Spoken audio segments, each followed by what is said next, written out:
Dude, guess what? What? My llama ate my cheese. No way. I know! Usually they eat your homework. I don't like homework. I like cheese. That's so mean. Did you feed him? Yes, I did. Hola! Bonjour. Salut! Mushy mushy. Aloha! Ciao. Hi, and welcome to the first Official episode of Teen Talk. Today on Teen Talk, our special guest is the one, the only, the greatest teacher ever, Mr. G himself. He'll be discussing with us today science and politics. Oh! Also, I have something. I have to tell them. Zoey. But I have to. Zoey, no.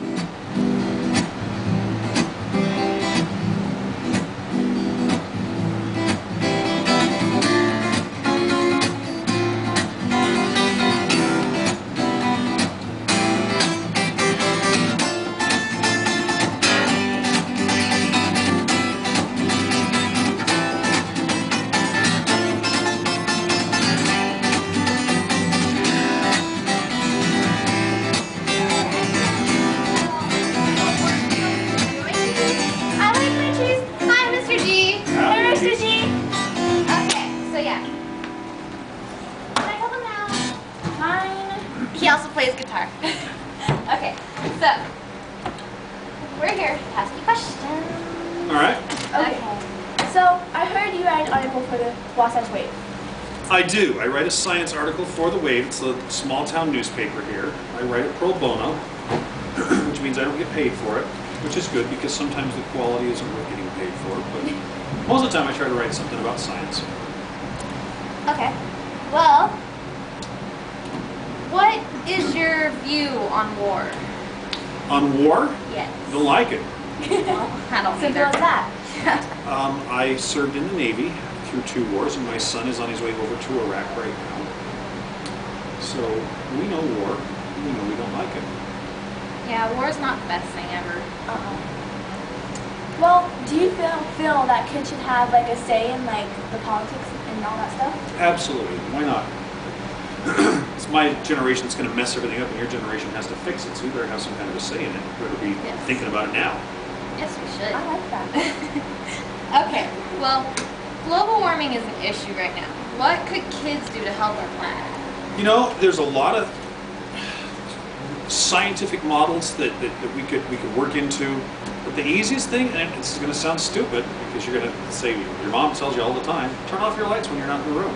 That is true. As you got lights burning, generators have to be cranking. Generators only get cranked when we burn fossil fuels right now. And so if you can keep your consumer use of electricity down to as small as possible, only to what you absolutely need, then we're doing good. Do things like only run your dishwasher, at night, late at night. Not when, night? Yeah, because that's not a peak power time for the grid. If you ran it at noon, all the businesses are all on the grid already.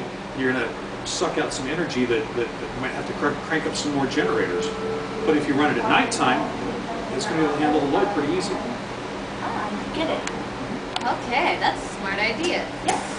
And if people keep these same like bad habits, where do you suspect our planet will be in like 100 years from now? I don't know if we'll be here 100 years from now if we're going to keep the same bad habits. That doesn't sound good at all. That's kind of a downer. Yeah. So, yeah. That's depressing. Hey, we won't be alive. It's okay. Yeah, we will be alive. You guys might be. Oh, true. I'm not going to live to be 115. 100 years from now. Now, so minus the 15 years. No, if you 100K. Wait. Anyways. Okay, so what are you doing to help prevent global warming? A couple of things. First off, I make good decisions. Let's say when I buy a car, we try to get a fuel-efficient car. Try to get our next car we hope to get is a hybrid or an electric car. Again, we try to run our large appliances at night when it's off-peak hours. Turn everything off when you don't need it. And I also I write letters to my congressmen, to my senators, and to other people to tell them, hey, I'm interested in this subject. I would really like you to pay attention to this and do something about it. That's true. And plus, even those things help. Like, instead of using the grocery bags they give you at the store, use your old ones that you get from like Whole Market or something. We do that too. We reuse our trash bags. We have the cloth ones. Yeah. Yeah. And even just stuff like that helps. I never thought about that. actually. Recycling's another big one. Hey, Yeah. we get the paper bags though, and we recycle those, so that has to, That works some out. credit. That gives you some credit, absolutely. So, how important do you think is keeping like our water system clean and stuff? Our water system, we're pretty lucky. We have a pretty decent water system, but around the world, clean water kills millions of people a year. Or, excuse me, unclean water kills millions of people a year. The fact that they don't have access to clean water. Yeah, so this is a big deal. This is something we need to keep in mind. The fact that we're running out of water, though, here in America, that's a big deal. We need to conserve it, especially here in Utah. We're living in the middle of a desert. People forget that just because we get snow. Don't forget, Antarctica gets snow, and it's a desert as well. You live in a desert? Yeah. Oh wow. Do we really? Yeah, most of Utah is considered desert. I thought deserts like had cactuses and stuff, and We like have was cactus? like dried out, and it rains here. There are different types of deserts. I'm just gonna shut up now. Okay. You're fine. Okay, well, so, thank you for sharing with us your view on politics and science issues. Now, about the guitar. How long exactly have you been playing guitar? Let's see, I started when I was 10. I'm about 200 years old now, so about 190 years. Wow, that's Wow. a long time. Okay. How many strings are on the guitar? This one has 6. Is that Most of my normal? guitars have 6, yeah. Some guitars have 7. And I got a couple of 12-string guitars at home, but most guitars only have 6 strings. That's the normal. No, that just confused me. Okay, well, sorry about that. But back to normal questions. That was normal. Yeah, no, it's not. Just go. Okay, fine. Okay, so, who is your favorite guitarist? It's hard to say because I have so many different guitar players that I like bits and pieces of all their style. It depends on the kind of mood I'm in. I like the Romero brothers. I like Peter Mulvey. I like Leo Kottke. Lindsey Buckingham. There's just a ton of really great guitar players out there. A lot of them are a lot better than my ability. Well, that's hard to believe since you're like amazing. But Yeah. okay. Like, everything you play is amazing. Speaking of playing, do you mind playing a song for us? Okay, this is one I wrote a long time ago. It's part of a tone poem, which means it's a musical representation of something. In this case, it's called Rain. Okay.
That was amazing. I'm like awestruck. That was. Wow. I don't have words to explain how that was. That was like amazing. Yeah, that was Well, that is really something. good. Okay, well, that's pretty much all we had. All right. Questions, and thank you for being on our show. Hopefully we'll have more shows going up soon. And it has been fun. Cheers, bye. Yeah. Thanks, Zoey and Ellie.